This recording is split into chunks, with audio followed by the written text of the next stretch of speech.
വിരസമായതിനാൽ താൻ ഇപ്പോൾ football കാണാറില്ലെന്ന് Brazil ഇതിഹാസ ഫുട്ബോൾ താരം റൊണാൾഡോ. ടെന്നീസാണ് ഇപ്പോൾ താൻ കാണുന്നതെന്നും റൊണാൾഡോ പറഞ്ഞു. ഒരു ചാരിറ്റി പരിപാടിയിൽ പങ്കെടുത്ത് സംസാരിക്കുമ്പോഴാണ് റൊണാൾഡോയുടെ പ്രതികരണം. ഫുട്ബോളിനേക്കാളും താനിപ്പോൾ സ്നേഹിക്കുന്നത് ടെന്നീസിനെയാണ്. ഫുട്ബോൾ മത്സരങ്ങൾ ഇപ്പോൾ കാണാറില്ല.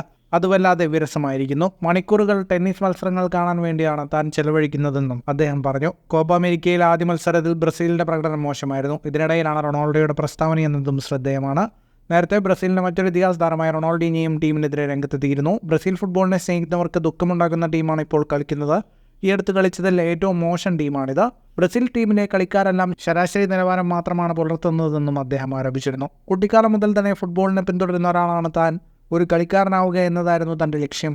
താൻ ഒരിക്കലും ഇത്രയും മോശം ബ്രസീൽ ടീമിനെ കണ്ടിട്ടില്ല. മോശം ടീമായതിനാൽ താൻ കോപ്പ അമേരിക്ക ടൂർണമെന്റ് കാണില്ലെന്നും റൊണാൾഡീഞ്ഞോ പറഞ്ഞിരുന്നു. എന്നാൽ വിമർശനം ശക്തമായപ്പോൾ റൊണാൾഡീഞ്ഞോ മലക്കം മറിയുകയും പരസ്യത്തിന്റെ ഭാഗമായി പറഞ്ഞതാണെന്ന് വിശദീകരിക്കുകയും ചെയ്തു. ഫുട്ബോൾ ലോകത്തെ കൂടുതൽ വാർത്തകൾക്കും വിശേഷങ്ങൾക്കുമായി സ്പോർട്സ് കഫേ ഇപ്പോൾ തന്നെ സബ്സ്ക്രൈബ് ചെയ്യുക.